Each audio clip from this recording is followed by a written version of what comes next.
I'm still new to this. I'm still learning, and so I like to call everyone that just to kind of break the ice, because I just want to greet everyone like my family, so that's how my mom greets my family. It's cool. Like, my mom's the #1 hater. If she's not, then, you weren't raised right, but it's all good. Yeah, but I just wanted to set the vibe, and I didn't think calling y'all prostitutes was the right vibe, and, I just want to care about vibes, and I realize I'm talking like a white girl about vibes, right? Like, oh my God, the vibes. Not to be racist, but white girls are so weird with their fucking vibes. Like, for real, it's like they're just calling on like reactions, like it's a new phenomenon. Like, oh, I think I got a weird vibe from her. No, bitch, I'm fucking mad. Like, it's not like a vibe. Like, I'm pissed, right? So, anyways, I live in okay. Let me just tell you this. I had a homegirl come over, and she calls me and was like, oh, I'm going to come over. I was like, yeah, no problem. She's like, oh, I'm bringing a friend. Cool. More merry. She's like, okay, she's white. Not that it's a bad thing, but you just got to get forewarned. Like, all right, you got to get, like, mentally prepared being brown. You just, it's the thing you got to do. Whatever. So she comes over, I clean, make sure everything's okay. I clean, and then, she comes to my apartment. Yeah, I have to, like, you know how, like, white people roll up their windows, like, in, ghetto areas? I, like, clean my house when, like, people come, So she comes over and she's like, oh, your apartment's so nice and decorated. I'm like, thank you, girl. Like, I'm cool. And then she was like, the area though, she's like, I get strong vibes, and this one just gives me like an eerie vibe. And I was like, Susan, you calling my house ghetto? Like, I realize I could live in the ghetto, but damn, like, sorry, it's still East Hollywood. It's not EHO. Like, okay, it's still East Hollywood, right? So, it just makes you think, like, fuck, like, white people are, like, they're, like, modern-day fucking aliens just looking for, like, to invade different, like, brown communities. I'm like, it's fucking weird. I don't know. It's weird. A person of color in the U.S., more like a criminal if I dressed the right way. Do you remember how we looked like when you got off the ship? We were living in peace, but you brought us deceit and disease. Our skin became a sin while white became the skin to be. 90% of us, you made the rest pray to your God while we kneeled to your king. We thought you were a sign. All shiny was silver, your veins flowed blue through your body like a river. I mean, you got here on a huge ship. We thought you were a sign, but you stabbed us in the back. Your people were thinking different, and your skin was changing colors. I could see it when it gets cold. You tried to walk this world like you were a god, and we just happened to be in your way. Over 500 years later, did it turn out how you expected? I'm out here taking classes to find out more, but all I can say is fuck Donald Trump, and no wonder how he got elected. We weren't done painting the stars, but you found a way to make us out of this world. Illegal aliens are taking your jobs, you say. Illegal aliens are criminals, you say. Illegal aliens are raping you who planted the seed that now is. No wonder why I'm paranoid. This is all fucked up. Why do I get a feeling that you're just out to control this world with no disregard of a death toll? You don't seem natural, actually. I think I figured it out. Your ship was actually a spaceship that landed at sea. You became Columbus that convinced yourself that you were the key. But anyways, I judge too. I can't like make that just a white person thing. I have my little times and weird times. So, especially in fucking traffic, okay? I like traffic now. It's weird. I get like, I'm always late, so I really have an excuse. And then I just stay in my car. I turn on, the radio or music. And everyone's in traffic. Everyone's mad sitting around. But I just like to look around. And people think they're like protected by these like cars and the windows and stuff. And I just start making up stories. So I'm like, oh, the person to the right, Uber driver, probably just trying to pay off some student loans, has a long day on top of a job, looks to the left. Oh, the dad looks fucking pissed. I bet they just came back from like Universal Studios. The kids want McDonald's. I know they're asking for McDonald's in there. They got no McDonald's money. The dad's like, whatever. And then I look in front of me and I see like a Virginia license plate, and I get fucking excited when I see like out of state, like, oh, you can't fucking drive, like, get out of here. Like, this is not right. And I look, and I always like to see what, how the state like represents itself through its license plate, because everyone got their own character, right? And so I looked at the license plate and it said, Virginia is for lovers. And I was like, that's not even a fucking joke. Like, that's just what it said. And I was like, huh. And then, like, to the right of the license plate is, like, a nice, you know, a cute little bumper sticker that says, y'all can keep your hope, I'll keep my guns and freedom. And it was, like, a beautiful picture of Obama, but, like, the hope, you know, like, the hope version of it, but it was, like, a monkey. I was like, whoa. I don't know, but I think they spell lovers differently. I think it's supposed to be racist. Like, that's just a funny way to spell, like, racist to me. So I don't know if Virginia does that. That's just the way they go about things. But hey, you know, that's just for lovers. Bye. Virginia, the Old Dominion is one of your nicknames. The first U.S. colony, your history is the frontier. 241 years, your past is starting to reappear. Oh, Virginia, have you done enough?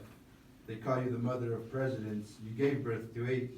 You made it fit for slaves to pick only after you split the spirit of the natives. Virginia, from Washington to Madison to Jefferson, you have 3 of the 7 founding fathers. A few faces on a hillside, but you still in a rush to mount more. Are you proud of your legacy? Virginia, you had the chance to start something unique. The other day I saw one of your cards. Virginia is for lovers, it read. I was confused. I asked myself if that's what that woman saw when the white supremacists ran her over at Charlottesville this past summer. Virginia, I think you're not telling me the truth. 200 plus monuments. I see you have a selective memory. White knights and tiki torches. You think supremacy is the remedy. Weren't you the one who gave disease-filled blankets to the natives? Historical incarceration means call the police and become the altercation. Virginia is for lovers, your license plate reads. You simply look to mislead. Your license plate should read Virginia, a story of colonization. Well, you know, anyways, I'm like Catholic-ish. I'll explain the ish part. So the ish part comes from my parents met at the club, so that's cool. You can't find love at the club, I guess. I don't know. But my mom did give my dad like the wrong name at first. That's kind of cute. But then she like, I'm pretty sure she like gave it up the first time. But you know, we're not gonna go in there. We're not gonna go into that. She said we kissed. I was like, okay, mom. All right, cool. She then tells me, this is why the ish part comes up a lot, because then she has a sex talk with me, and this is how she starts the sex talk off. She goes, I know we're Catholic, but you need to test drive the car before you buy it. Because once you get married by church, that's it. In God's eyes, right? You understand what I'm saying, Alyssa? I was like, sure, yeah, hoe it out, woo, yeah, fuck yeah. So I think I made her proud. I think I really, you know, my first college years, you're welcome, Mom, cool. But like, okay, so I'm still going through like my own processes and whatever, and I don't really consider myself like as an adult as Catholic, but like Catholic guilt is just like behind me, like it just creeps up at the most fucking randomest times. Like I went to a fucking concert, like fucking concerts, right? Catholic guilt comes up.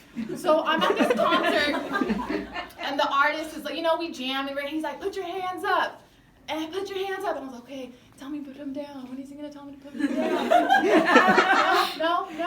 I'm just so fucking used to like being controlled, you know, that like, de pie, por favor. And then I'm like, okay, have me sit back down, all right, cool. It just made me think like, you don't hear about like fucking Catholic rappers, right? It's always Christian rappers, but I always feel like in my heart that like Catholic rappers would be like, de pie, por favor, now give the pause, like, I don't know, where's the fucking Catholic rapper? I don't know. But I don't know, I guess I'm just used to that shit. It just comes up randomly, so, I don't know. All I wanted to do growing up was eat the bread and drink the wine. I was hungry and thirsty, but I forgot I had to ascribe to be confined. I tried to trust the divine. My first confession felt like I was counting on myself. Another step to get the bread. I had to kneel 3 times, shake hands, give money twice, then stand a few more times. A weird ritual indeed. The next step was to drink the body and the blood. Eternal salvation, you disguised it well. Eventually I saw you actually represented colonization. how delusional to think he could explain my situation. Fuck religion, more like organized depression. You touching little kids while they shooting my kin. Another faction of the problem. Now they shoot us while we kneel. Seems like you're working with them. Sirens they purchase are gorgeous while we kneel to virgins and pray for purpose. This feels wrong, like I'm going the wrong way. This feels like I'm going the wrong way. They say religion is the moral compass, and I think I'm down with that. Just skip the rituals. I'd rather light some incense and drink my tea with some weed. Some call it prayer, but for me it's habitual.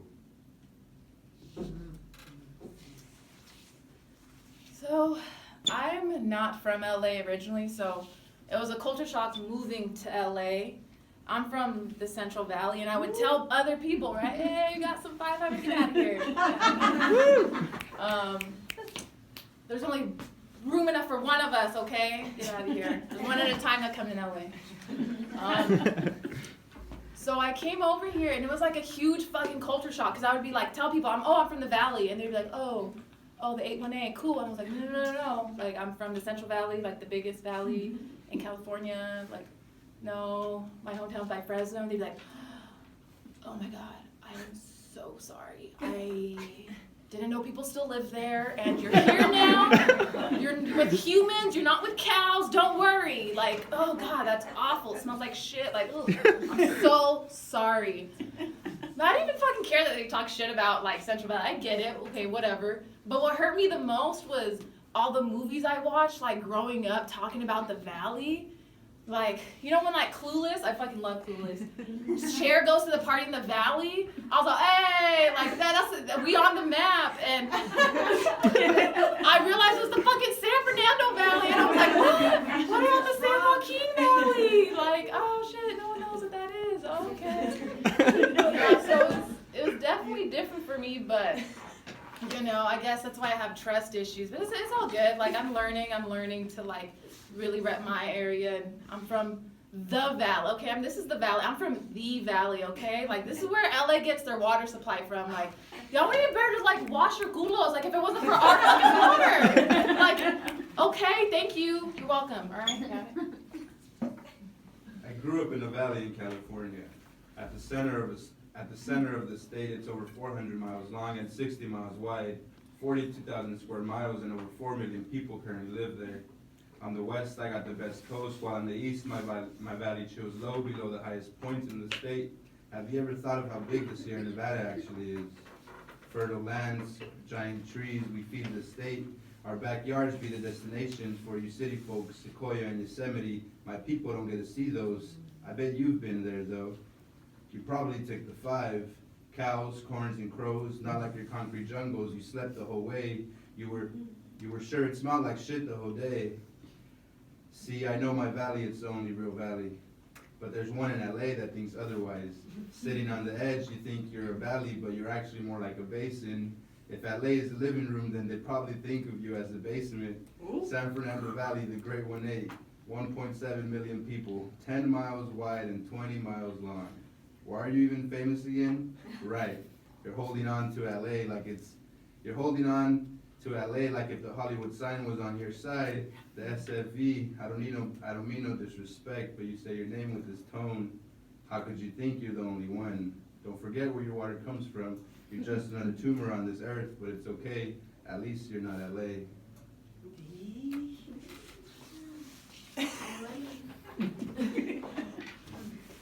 So I've been in LA for like 7 years, and I feel like it's changed me, you know?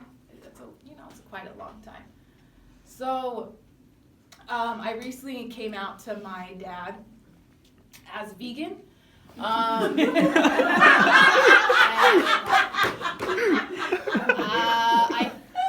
fucking was really bad. Like, I think he rather have me be a lesbian. Like, I didn't realize me eating meat was the problem. Like, he rather me take meat. Like, I didn't know that was, he was just fucking mad. Okay, fine then. Alright. But, I give it to him, like, he's a Mexican immigrant. Like, I don't even know if there's, like, a Spanish word for vegan. I don't really know if there is, or, I mean, he told me when he said it's pendeja, so it's just pendeja. I don't know, so when everyone asks, oh, I'm pendeja, like, I can't have that. So, it is what it is. Oh my god, dude. Yeah. So yeah, I'm doing that. My dad. I used to think I had like daddy issues. You know, everyone got a little bit, you know, whatever. But I really blamed my dad for like not going to any of my soccer games. I would always be like, oh, dad's never here. Like, oh my god, like it's ruined me. And then I realized, like growing up, like he was a fucking farm worker. Like you think the only day he has off, he's gonna see his like daughter's shitty ass game? Like I fucking sucked. Like really, I was there for like fun. Like I liked like the fucking uniforms and the names. I wasn't there for like anything. I just was having fun. You think he wanted to see some white girls like shoot against me? Like no, he was already fucking working the fields. Like had to take his time to watch me. Like no, thank you. Like I get it. I get why my dad said no, and you know I'm not gonna go to any of my kids' games either. So fuck them. Right? Whatever. I've been playing since the 8th grade. No, not football, like the Cowboys and the Niners football. Hot dogs, hot Cheetos with cheese type football, marching bands and cheerleaders. All through high school, you never attended a single game. I was all league. We even made it to the final. I thought for sure you would show, but another Friday night just meant my dad would be a no-show. Yeah, I was bothered, and it's not like we talk. So I just created resentment towards you. I'm over it now, I guess because I'm older. But the other day I came home from school and I noticed something. You're 59 years old and you're still picking fruits. You've seen those vines more than your kids. I forgot you worked so much, those nights were just rest. Some peace and quiet to deal with the stress, 6 days a week. Over 30 years you didn't want us to digress. You came to the US for a dream, but soon you found out that sleep was the only break from a nightmare of work. Raising a family came second while work was the theme. You didn't understand the next phase, the acculturation of your kids. You hated hot dogs and hot Cheetos. You didn't have time to watch a silly game. Too many rules, this looked nothing like your childhood. Plus you had to pick the next day. You had came to this country to work, I remember. So thank y'all for listening. That's my time. They're giving me the light, but you know, I'll catch y'all next time. Make sure you subscribe to my, no, I'm just kidding. I don't have no fucking YouTube shit. All right, bye y'all.